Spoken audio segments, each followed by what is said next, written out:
going to welcome you all. This is the Capital Zone webinar series.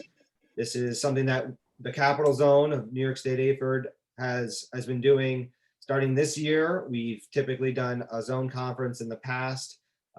This is a webinar in lieu of that. I think a lot of great content and material has been able to still be presented, and we could all still get continuing learning and CTLE professional development opportunities in this manner. At this point, I wanted to welcome our Capital Zone members, but also members across the state. This is the first time we're opening our doors for everyone around here to take advantage of some of our really high quality and engaging presentations. I'm going to pass it over to our webinar director, who is our zone director as well, to Terry Gendron, just to tell us a little bit more. Hi, everybody. Welcome to our webinar. We're glad that you could join us this evening. As Dustin had mentioned, we usually have our conference, but not this year. So we decided we're going to do a webinar each month. Our next webinar is planned for January, the second week. We're still working on presenters. I do have one signed up for a high school PE, middle school PE session, but she's looking to share that time slot. So I'll put my email in the chat. And if you are interested at all in presenting with us, that would be fantastic. We'd love to have you. Thank you again for being here. You can always reach out to us through the Capital Zone New York State AFERD website as well. And I guess that wraps it up, but we are looking to do one every single month. So thanks for being here and stay tuned for more. And I'm sending it back to Dustin. Thanks, Terry. And with that, I never actually introduced myself. I'm Dustin Verga. I'm the Capital Zone president. I'm going to be passing it over to Jen Mead. Jen Mead is our speaker and presentation person today. She is a former New York State AFERD Health Section president. She's also been awarded the Health Teacher of the Year award, and she's definitely been presenting for many years. And without further ado, it's my pleasure and honor to have Jen Mead. Passing it to you. Hi, everyone. It's wonderful to see so many people on tonight. I appreciate you taking time out of your day to check in. This is one of my favorite things to do, so I'm really happy to be here. I thought I would start by trying to figure out who was here. I definitely recognized some names, but wanted to get a chance to see what everyone was doing in these difficult, challenging times. So what I'm going to ask everyone to do at this moment is to turn off their video for a moment. And if you put your screen in gallery view so you can kind of see everybody, I'm going to ask a series of questions. And if the question is something that's true for you, you go ahead and do me a favor and turn on your video. All right, so if you are a high school health teacher, will you turn your video on now so we can see you?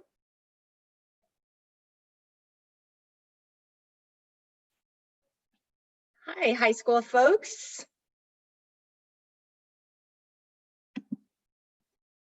All right, and let's all turn our videos off again. If you teach at the junior high level, if you teach middle school level health, will you go ahead and turn on your video?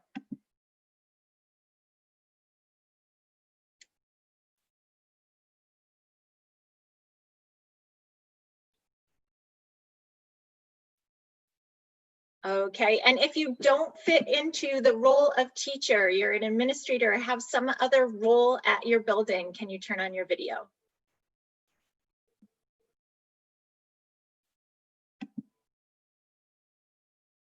All right, and then let's just get a look at what everybody's doing right now. If you are teaching a hybrid model, can you go ahead and turn on your video now?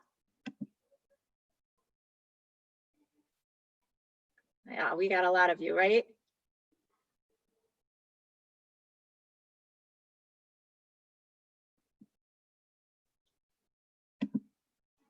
And let's turn off our videos. And this time, let's check in to see if anybody is teaching full in person. Their kids, all the kids are there every day.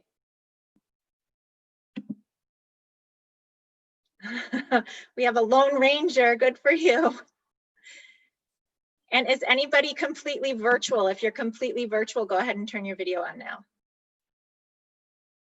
All right, we've got a few of you too.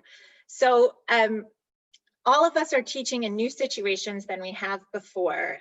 And so hopefully what gets presented tonight is something that you can use this year, but in years ahead as well.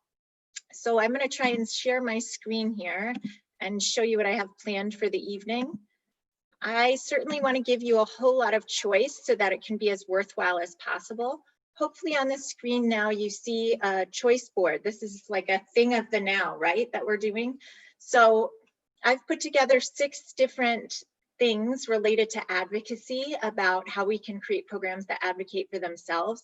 I have a section that I've created about statewide advocacy materials, some about school-wide data collection, things you can do at your school to collect data that then you can use to advocate for your program.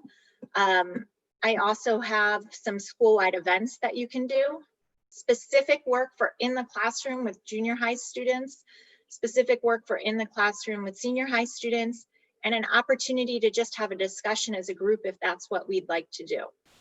So that's just a brief overview of what I've prepared. But what I'd like to do is find out what would be most worthwhile.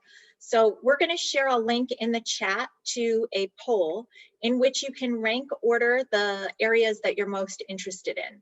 So once you click on that link, it will take you in to Poll Everywhere and this ranking question where you can slide up or down the topics based upon what would be most useful for you. And then I'll spend the time going through those in the order as they're ranked so that we get the most time with the things that are of most use for the folks who are here. So I'm going to exit out of this for a moment and pop into that poll and see how things are going.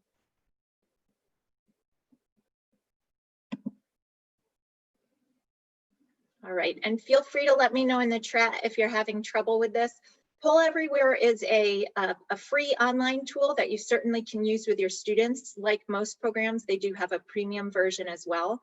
I use it often with my students to get quick info from them, a quick check. It's also something I use at the end of every semester to do my course evaluation, so I get some feedback from students, but there's a whole bunch of uses for it if you haven't used it before. Let's see.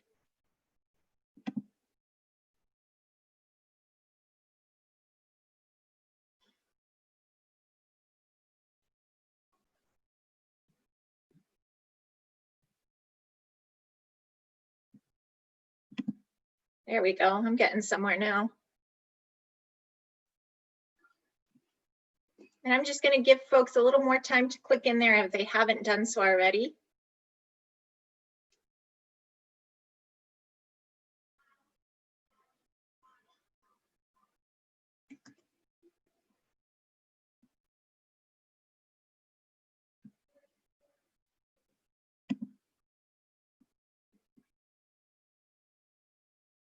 I see Joe saying he can't get into it. If you go to the website that's at the very top of the screen, it is case sensitive, so it's capital POLL, capital EV.com. Let's see, maybe I'm not working here because I don't see results.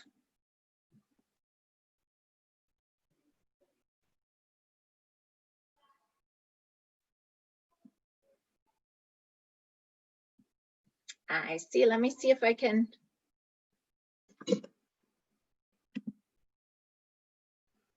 All right, let me know in the chat if you're able to use it now, that poll.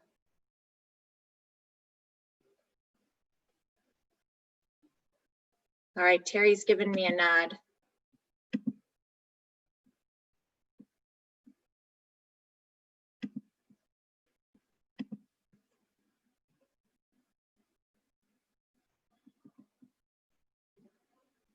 Now we're getting some action. Sorry about that, folks.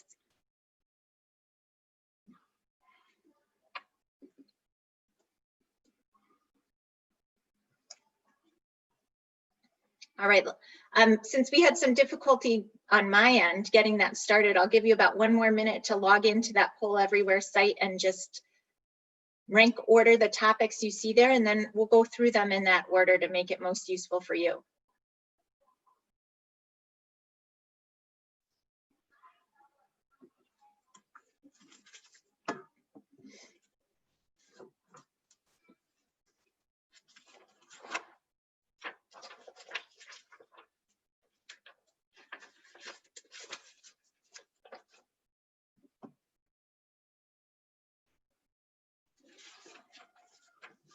Just got a couple more moments to lock in your ranking, and then we'll go from there.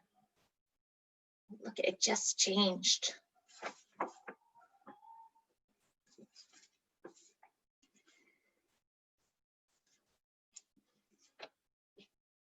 All right, so I'm going to close it there. And I'm just going to jot this down for myself so I can make sure I cover them in this way. Let's see, we got school-wide events coming in first, followed by senior high, junior high, statewide, care to share, and data collection.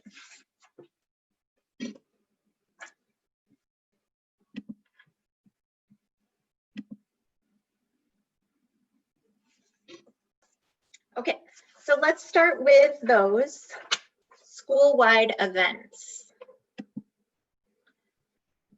So I have 2 things to share with you here. One is something that I had created for Every Kid Healthy Week, which is from Action for Healthy Kids.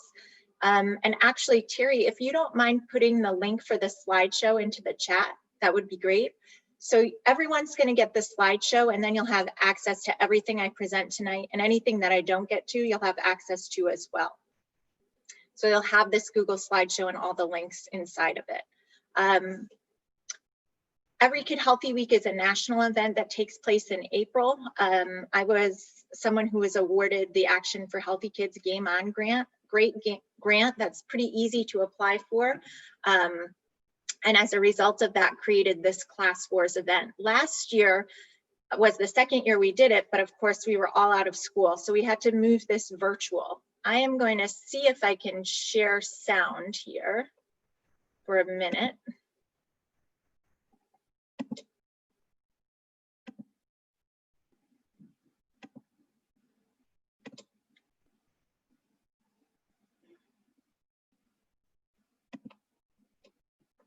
Let's see.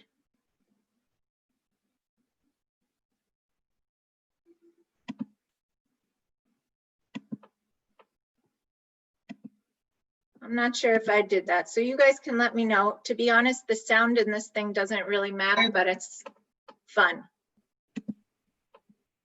No sound yet. Okay.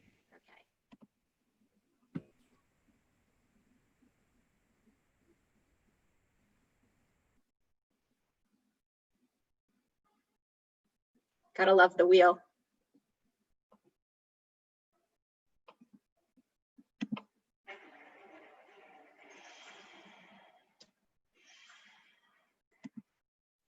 Oops, sorry, gang.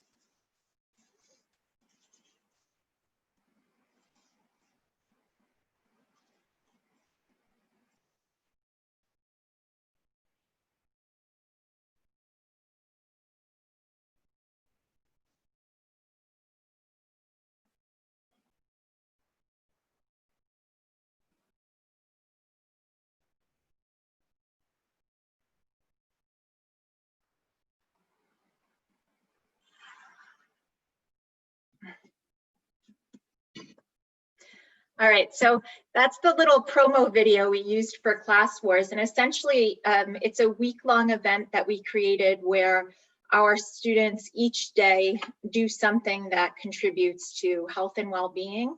Most of their entries are added to a Google Classroom, so the Google Classroom code is on that little promo video, and it's on posters we have in the school, and then they can join the Google Classroom and post their picture or whatever it may be. And the idea is that the grade level that has the most entries wins class wars. The first year I did this because I had the grant, the senior class won, and they, with a pretty epic battle with the sophomores. On that particular year, we did miles for Monday. So I had the track open all day long with teachers staffing it. And if students had open periods or teachers wanted to bring their students out, they could clock laps on the track. I had a couple of seniors who did probably 10 miles that day. And that's why they ended up winning it. But because of the grant, I was able to give that senior class a Chipotle picnic outside one day. And it was a nice way to just boost healthy behavior for the week and call attention to health. When we did the one that you saw the promo video for this time, it was also great for the health program itself because we posted the daily winners on our school's Facebook page, as well as that promo video. So every single day, there was a message going out to our entire school community that was about health activities that were happening at our school. So it was a nice way to promote it. The other thing we did with the virtual one this past year was I asked my high school health classes to come up with different days. So instead of miles for Monday, which we couldn't really do because we weren't at school to use the track, they said meet on Mondays. And we're talking about having the responsibility to actually show up to their Google Meets and their classes. So all of the events that happened in that promo that you just saw were things that the students themselves came up with. And that's really the whole gist of this presentation, is getting your students to help you advocate for your program and helping that be a good experience for them as well. Let's see. As a parent of elementary school students, I sit on the wellness committee for their school and organize a wellness fair. Just going to pop into this chat just in case I'm missing something here.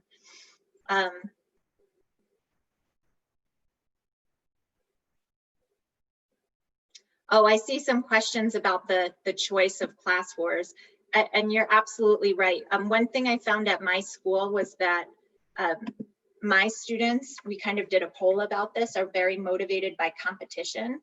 So having the classes compete against each other was my way of letting them still compete without competing person to person. But certainly we coined that term class wars, and if it wouldn't go over well at your school, certainly use a different name. You know, class challenge is maybe something that would be more appropriate.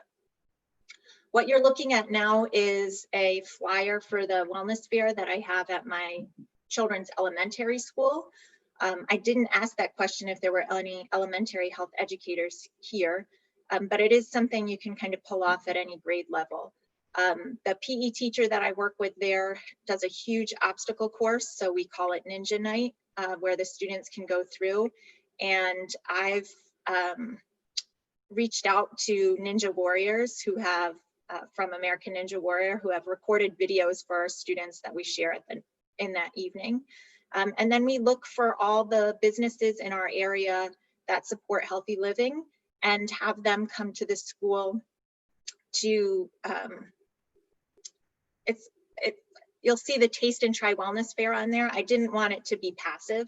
So if a business participates, they have to bring something for the students to taste or for them to try, right? So Saratoga Ninja Lab is a place near us that comes and they actually bring obstacles for the students to try. Saratoga Rowing Association brings rowing machines to the school. We have someone who teaches yoga in the library that night. The farmer's market brings a recipe for students to try. I've required it all to be free of the top 8 allergens so that all the kids can taste. And then we added the mindful maze in the past few years.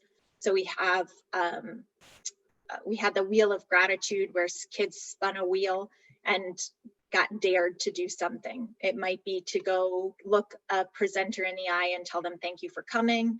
We had thank you notes there. So one of the dares was to write a thank you note to someone in the building. So we tried to incorporate all aspects of wellness. This was something that I worked on with a parent group but certainly you could try to work on this with high school students as well. A lot of times our families have greater connections to the businesses in our communities than we do, so it's a great way to reach out. Okay. Let's see what the next one on our list was, senior high advocacy work. And just feel free, please, to unmute and ask me a question, because I'm bad at checking that chat. So if I missed something, Terry or Dustin, feel free to let me know, and everyone else, please feel free to hop in. So let's jump into the senior high advocacy work. Again, you have access to all of these things. Here you're going to see more of what's actually happening in the classroom. So I'd like to start with the Chopped Challenge, because it's something I do pretty early on in my course. After I teach nutrition and physical activity, I do a project where the students have to plan a meal, and hopefully that's what's coming up here. So what you're going to see is the slideshow that I actually give the students to complete. In my classroom, I've had students work in pairs for this, but depending upon what situation you have, you might choose to have students complete it in groups or independently. So in the CHOP challenge, the basic premise is that they're to design a meal, either a breakfast, lunch, or dinner, that follows some of the health rules that we've discussed previously. And you can see those rules there that we talk about. Eat food, mostly plants. We talk about the ancestor rule, like would your ancestors recognize this as food? The 5-ingredient rule, and taste the rainbow. And they can, they actually have to shop for the meal virtually on a website from Hannaford, which is near us, but most grocery stores at this point have like an online shopping tool. So they could, whether it's, you know, Wegmans or Price Chopper or whatever grocery store is near to you, you probably could switch out the link so that it's something that's in your community and makes sense. I also know which of my students have allergies. Now this year, this wouldn't apply probably, but in the past, I've asked them to come up if they want theirs to actually be considered in the vote, which I'll tell you about in a moment. They have to have allergen-free foods. So in past years, once we complete this project, the students vote on the meal they'd most like to taste, and then I actually prepare the meal and everybody gets a sample of that meal in the classroom. Obviously harder to pull off this year. This is just how they're graded. I'm not going to spend a lot of time going over that, but you have access to that rubric so you can see how the kids get their points. This, like I said, is the slideshow that they actually build. So there's just a slide. We use Chromebooks to teach them how to take a screenshot of the foods that they're shopping for at the grocery store. And it also has links. Each of these cookbooks is actually a link to an online source of recipes. So some kids will go to these links, but some kids decide,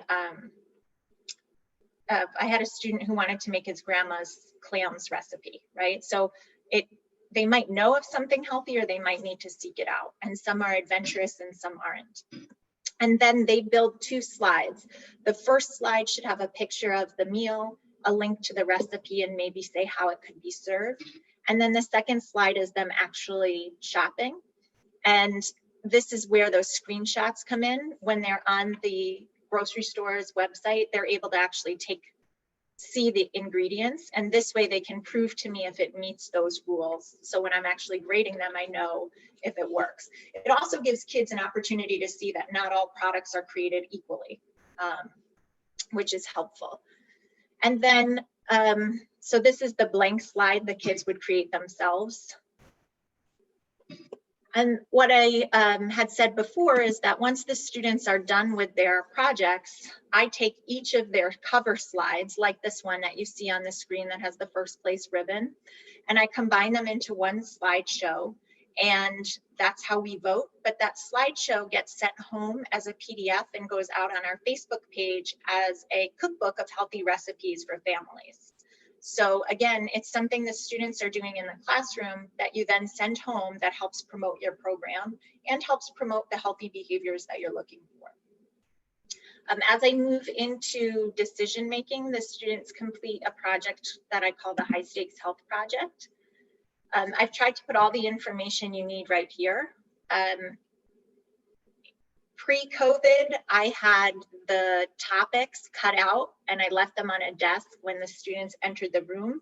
I had, there's 12 topics, so I had 2 of each topic, and the sooner you got to class, the better pick of topics you got. Now you could do it by random assignment. You could have students give you what their top 3 choices are. I would say that I make sure that students, if they end up with a topic that they're uncomfortable with, have the ability to switch, right? So I've had several students talk to me about being in violent dating relationships, some of whom desperately want to do their project about dating violence, some of whom have no interest in going anywhere near that topic. So I try to make sure that I'm sensitive to their needs in that regard. So essentially, the students are asked to answer the 4 questions that you see underneath the topic.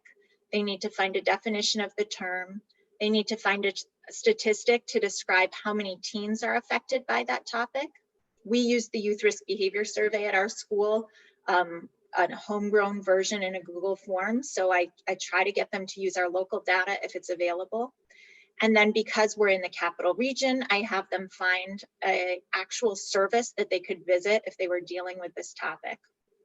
The hours, the address, the phone number. And then I also have them seek a source of information about what you should do if you're trying to help someone with this.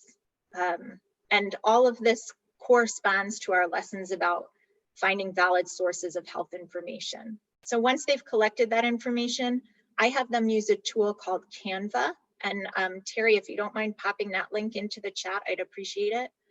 Canva is awesome.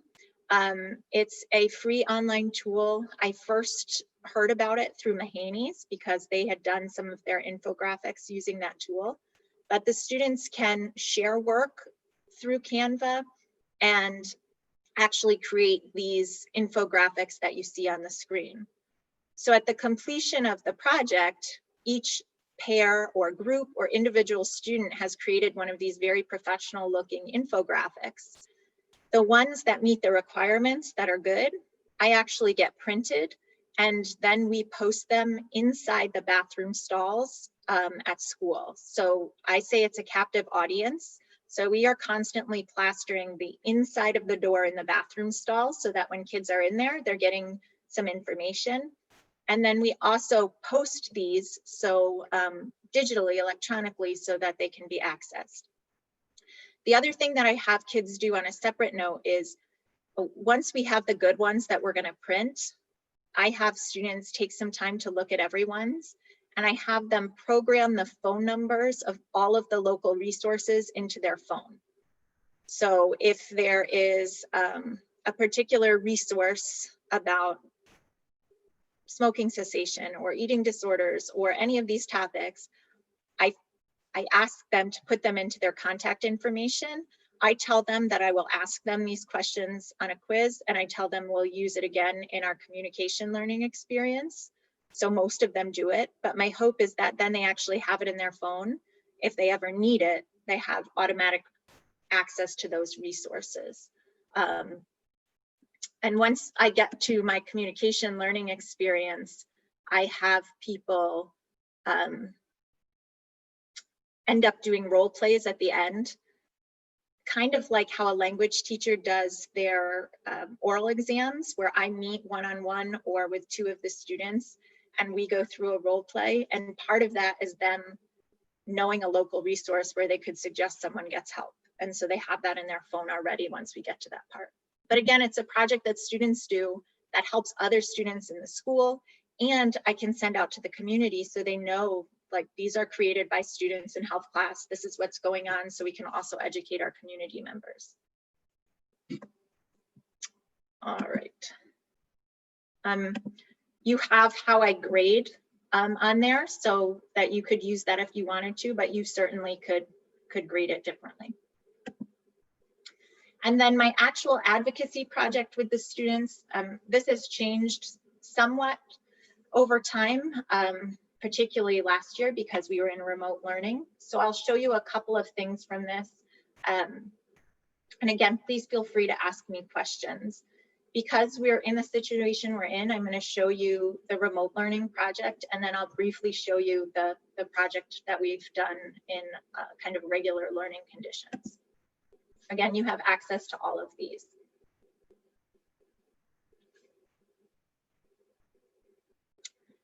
So this is the actual slideshow that I share with my students.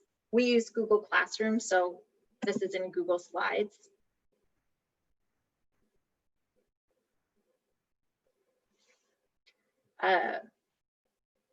I oftentimes, if I'm going over something remotely, I'll put a little highlighted item where I can get information from them. That's what you see at the top. But essentially for their final advocacy project, they have to either choose to write a letter, create a petition, or a promotional video. I give them some directions about how they can go about doing it. So if they're writing a letter, there's some things that they need to consider. And then I give them a sample letter with the president of our Board of Education,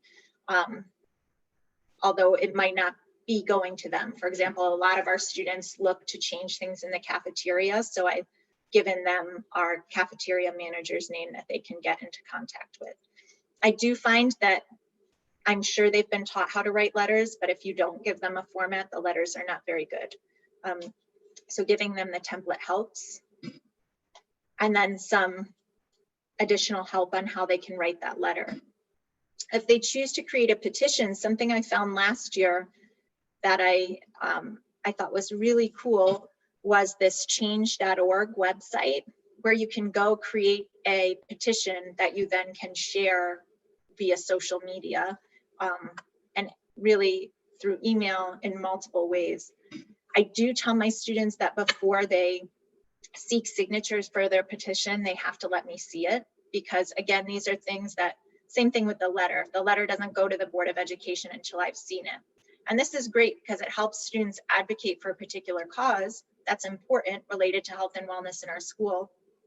But it also presents our program in a good light, right? If it's high quality work that the community is seeing that kids are creating, it helps support the quality of your program. And then I give them some ideas about how they could create a promotional video as well, sort of a PSA. Again, this is what I used last year.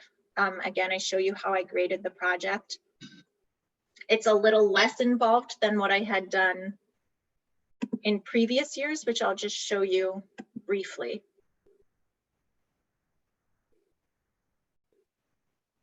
So one of the things that I have students do in the past is my high school classes have completed the school health index.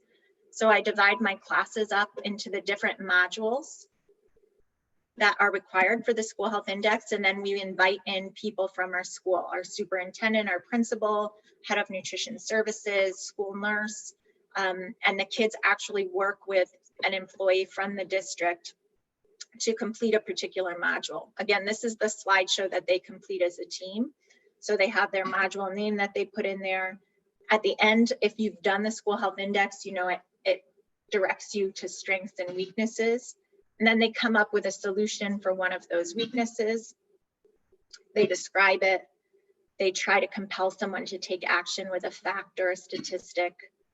They develop a rationale and explain how it could be processed and implemented.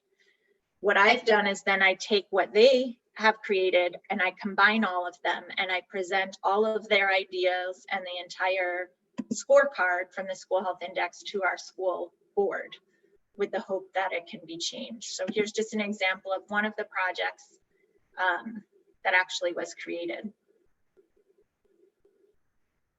So the students in this particular group were working on the nutrition environment services module.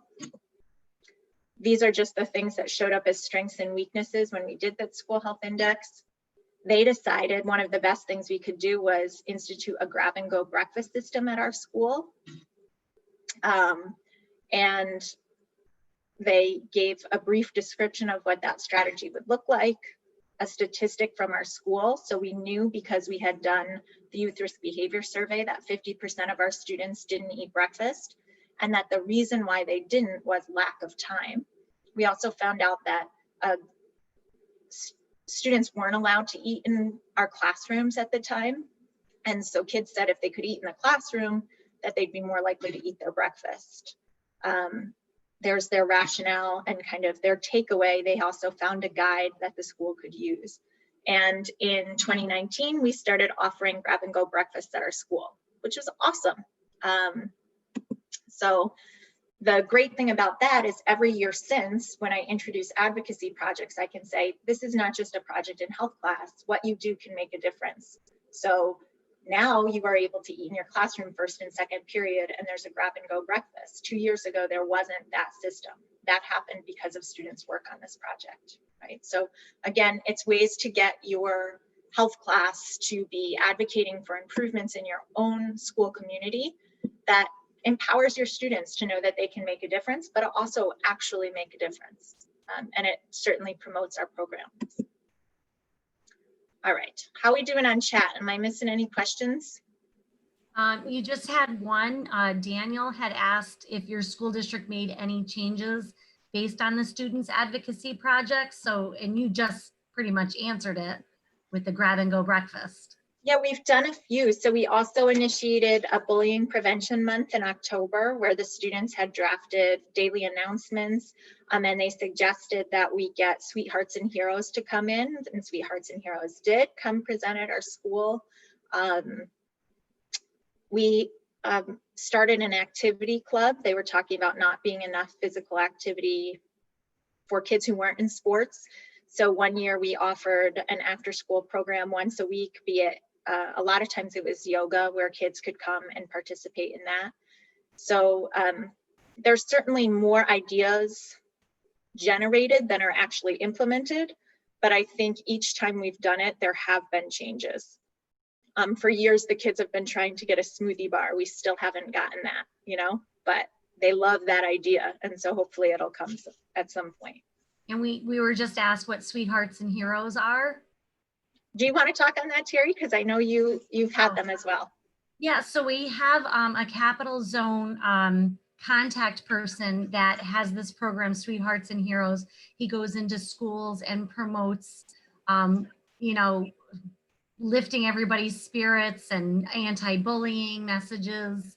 And he's fantastic. He's out of Ballston Spot, and for some reason, I'm at a loss for the name.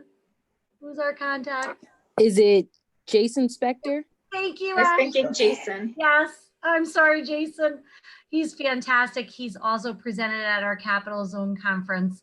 Thank you so much. Yep, Jason Spector. He's fantastic. I can get you more information if anybody needs it. All right, so those are some of the ideas through the high school program that I've used in the past few years. And then I'm trying to check back to see where our next winner was the junior high work. So let's pop into that one.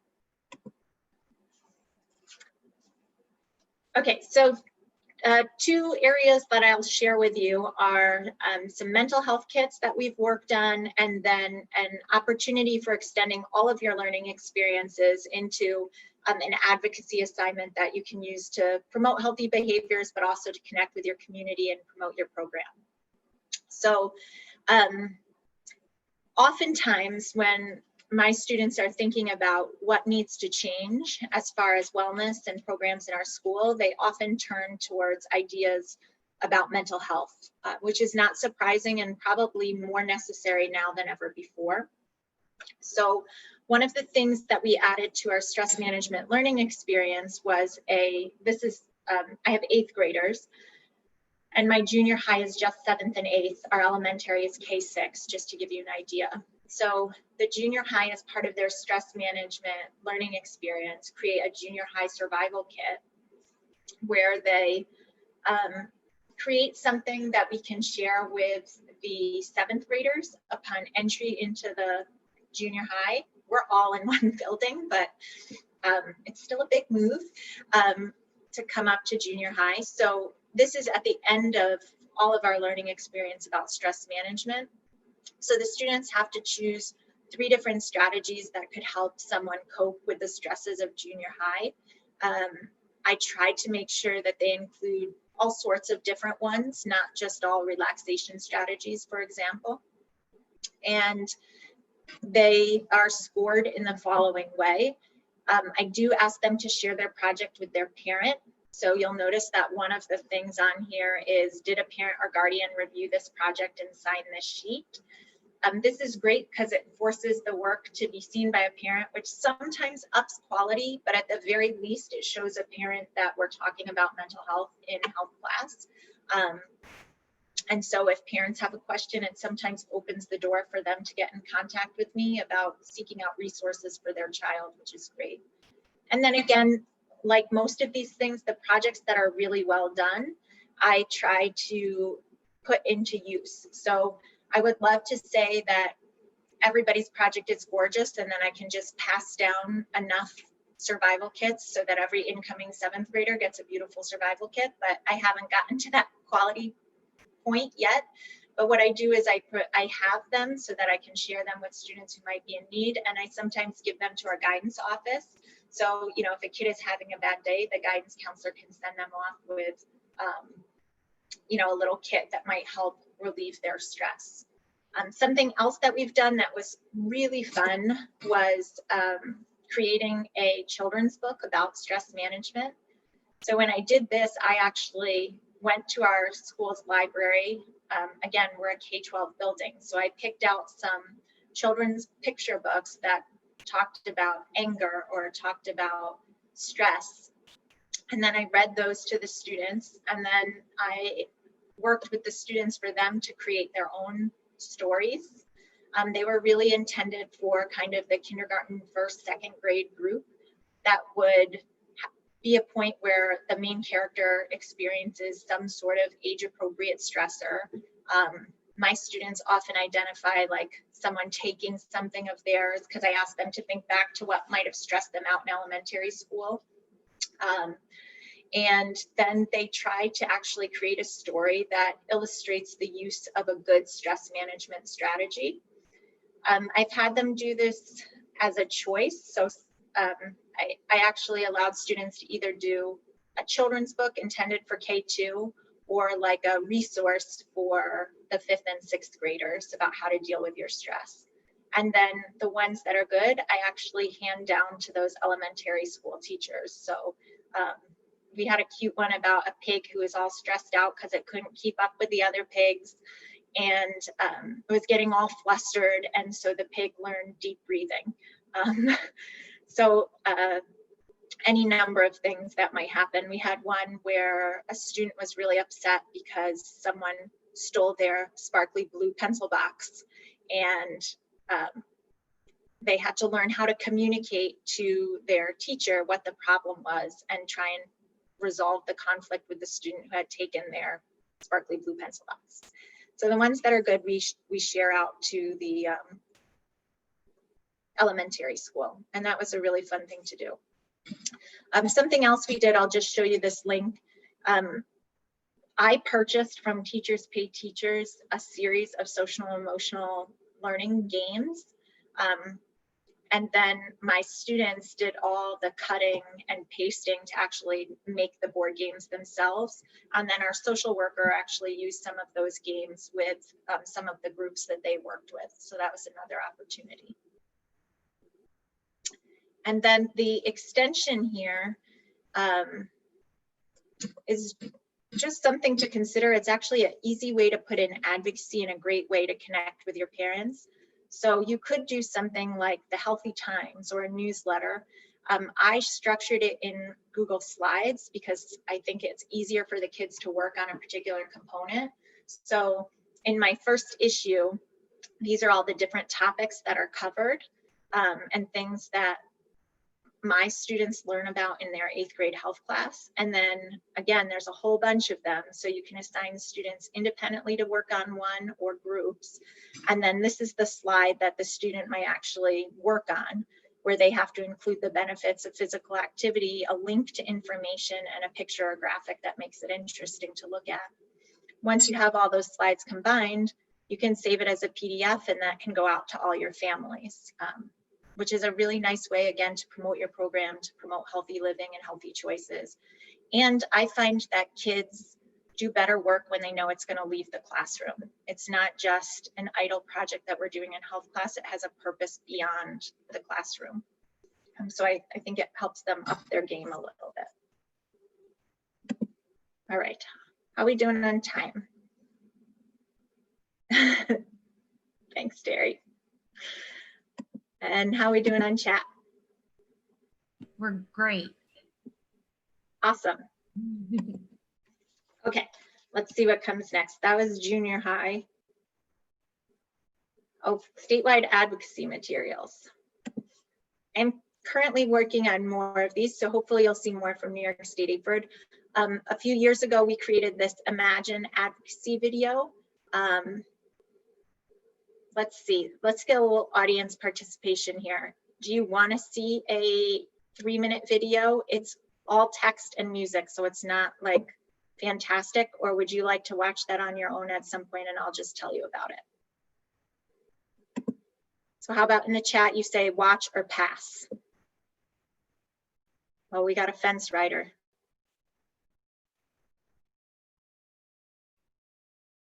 All right, looks like passes. So we're gonna go with the majority here. That video you're welcome to use, you just have a link to it. It's also on our New York State AFERD Health Section Tools page. I think that's what it's called, but you can get to it that way, but it's probably easier just to link here.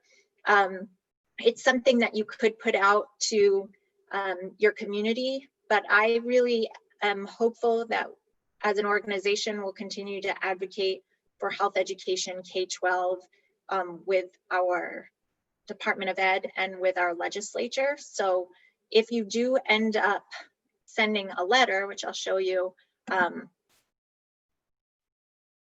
it might be something you could link into your letter as well.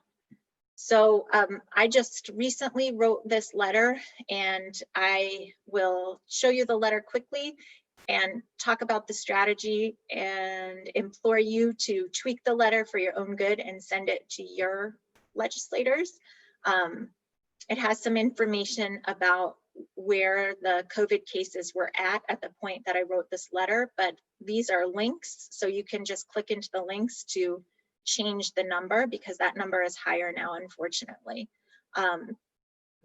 Essentially, this letter is requesting that New York State hire an associate for health education at the state education department, and we haven't had one for years and years and years.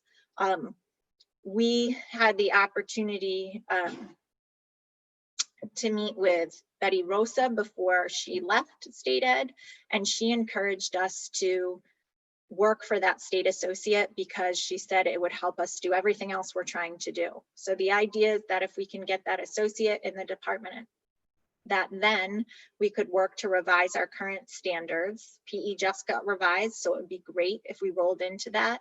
And I think that's actually the plan, even if we don't have that state ed representative. To also advocate for the revision of the regulations about health to actually require elementary health education be taught by a certified health teacher. It would be wonderful if we could offer health as a special, right? So kids go to library, kids go to PE, kids go to music.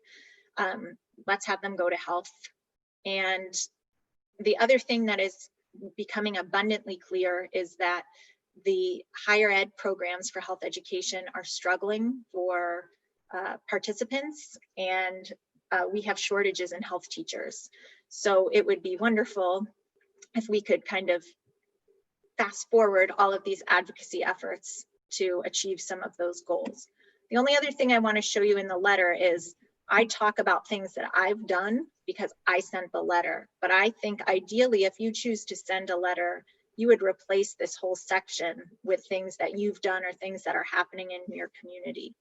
And I'll just show you here that if you do open the slideshow and click on this link, this takes you to the Advocacy Center where you can get your actual representatives' names.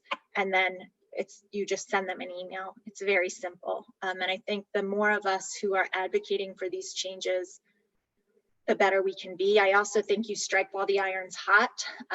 One of the things that COVID has taught us is that health is really important, right? Like, it's great to do well on tests, and it's great to have a successful business, but if you don't have your health, none of that happens. And so it's a really opportune time for us to promote the benefit of health education, not only as something that can boost academic performance in children, but it's also an avenue for public health messages.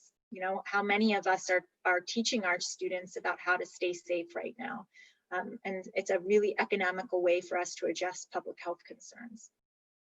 So I saw that I got the 10-minute warning here, and so I'm going to exit from this. I know I didn't get through all of it. One thing I do want to just show you, and Terry, did I give you a link for the Youth Risk Behavior Survey? I will check right now. Okay. I just want to let you know that I collect data for the Youth Risk Behavior Survey on my own. I actually had students who, as their advocacy project, typed it all up into a Google form. So Terry's going to share the high school Google form with you. You could make a copy of that, I think, and then utilize that if you don't have access to that. If your school doesn't already do it, you can kind of do a homegrown version. I found that that data is super useful in my lessons and in getting my administration to understand the importance of health education. And then you heard about how I have my high school students do the school health index, but you have a link that will take you there.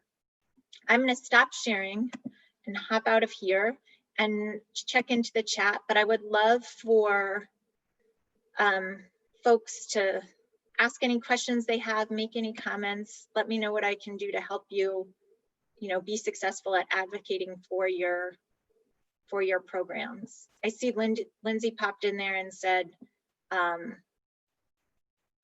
that they've had very little folks coming in for health education programs, and it is really scary. I think we have to find a way to offer more programs and get more students, college students interested in pursuing health education. So we do have health educators who are there to take on the job.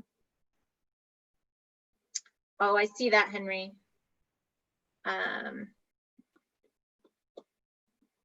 I'll see if I can change that right now. I don't know how quick I am, but I'll give it a try.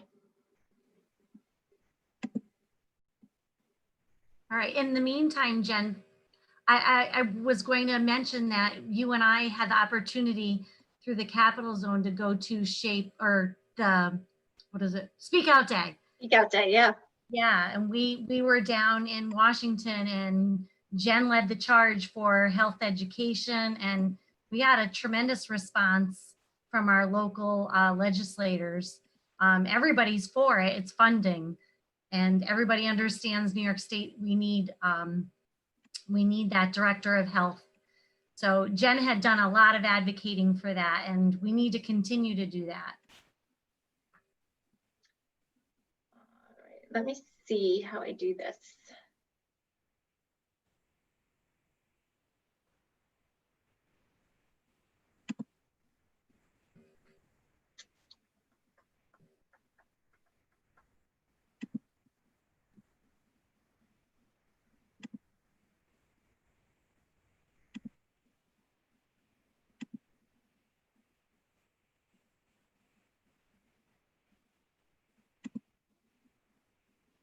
All right, I'm going to pop another link into the chat and we'll see if that one works for that YRBS. I think that you have to then, make a copy for yourself. I did this years ago and shared it, and I started getting data from schools all across the state, and that was, I didn't want it. So if you do use it, definitely make a copy for yourself.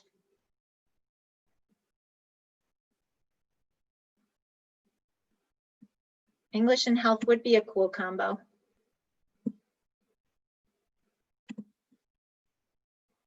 If someone tries that link, you can let me know if that works or not.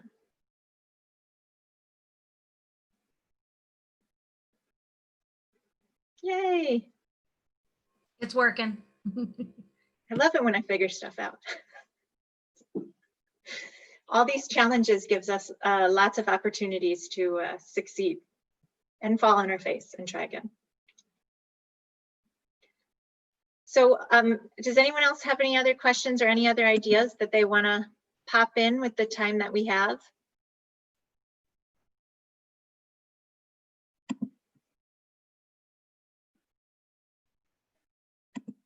Let's see.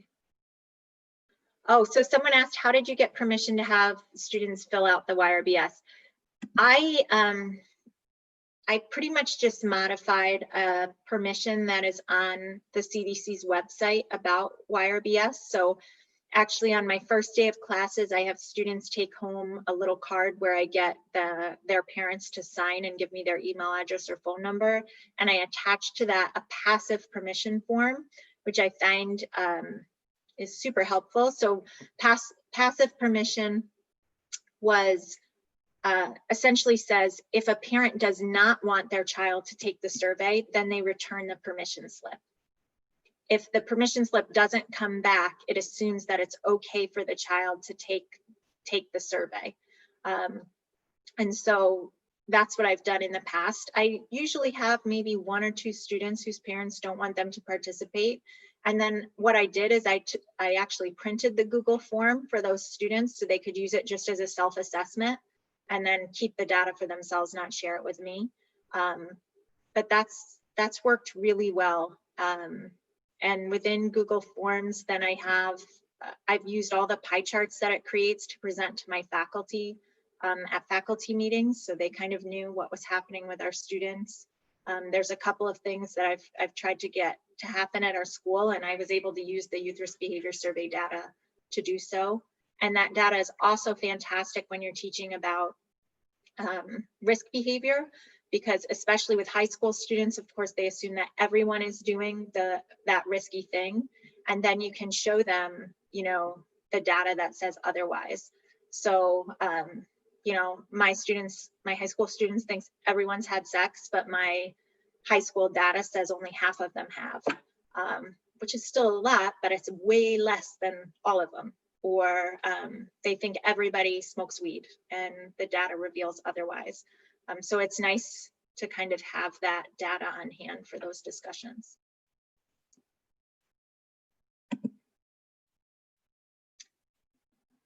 Someone asked about permission from Board of Ed. I definitely didn't ask my Board of Ed. I may have asked my principal when I did it, and he said yes.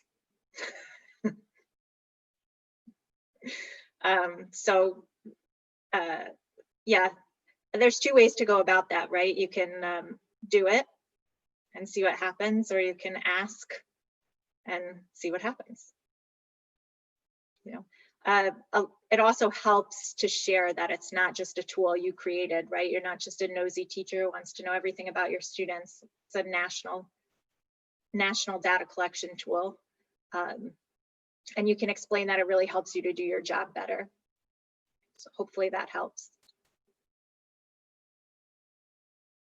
I did it initially just where I didn't collect the data from the form. It just gave the students some information. So initially I did a modified version where, for example, if they said that they had tried vaping, the next screen they saw was something about some of the dangers of vaping before they moved on to the next question. But since then, I've been able to collect the data and use that, which is nice.